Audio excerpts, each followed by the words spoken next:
সেনাবাহিনীর বিশেষ অভিযানে বিপুল পরিমাণ ভারতীয় পণ্য জব্দ করা হয়েছে। সোমবার দিবাগত রাতে মাগুরা জেলার ভায়নার মোড় এলাকায় এ অভিযান পরিচালনা করা হয়। যশোর থেকে ঢাকাগামী একটি কাভার্ড ভ্যানে তল্লাশি চালিয়ে ভারতীয় এসব পণ্য জব্দ করা হয় বলে ঝিনাইদহ সেনা ক্যাম্পের পক্ষ থেকে জানানো হয়েছে।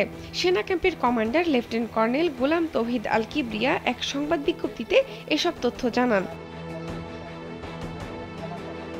বিজ্ঞপ্তিতে বলা হয়, গোপন সংবাদের ভিত্তিতে সেনাবাহিনীর একটি টহল দল মাগুরার ভায়নার মোড় এলাকায় যশোর থেকে ঢাকাগামী একটি কাভার্ড ভ্যানে তল্লাশি চালায়। এ সময় কাভার্ড ভ্যানে বিপুল পরিমাণ ভারতীয় পণ্য পাওয়া যায়, যেখানে কসমেটিক্স, শাড়ি, খাদ্যদ্রব্য, কম্বল সহ প্রায় ৪০ ধরনের পণ্য সামগ্রী পাওয়া গেছে।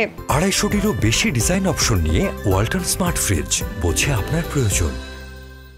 উদ্ধারকৃত মালামাল ও কাভার্ড ভ্যানটি আইনানুগ সকল প্রক্রিয়া সম্পন্ন করে মাগুরা সদর থানায় হস্তান্তর করা হয়েছে বলেও জানান কমান্ডার গোলাম তৌহিদ।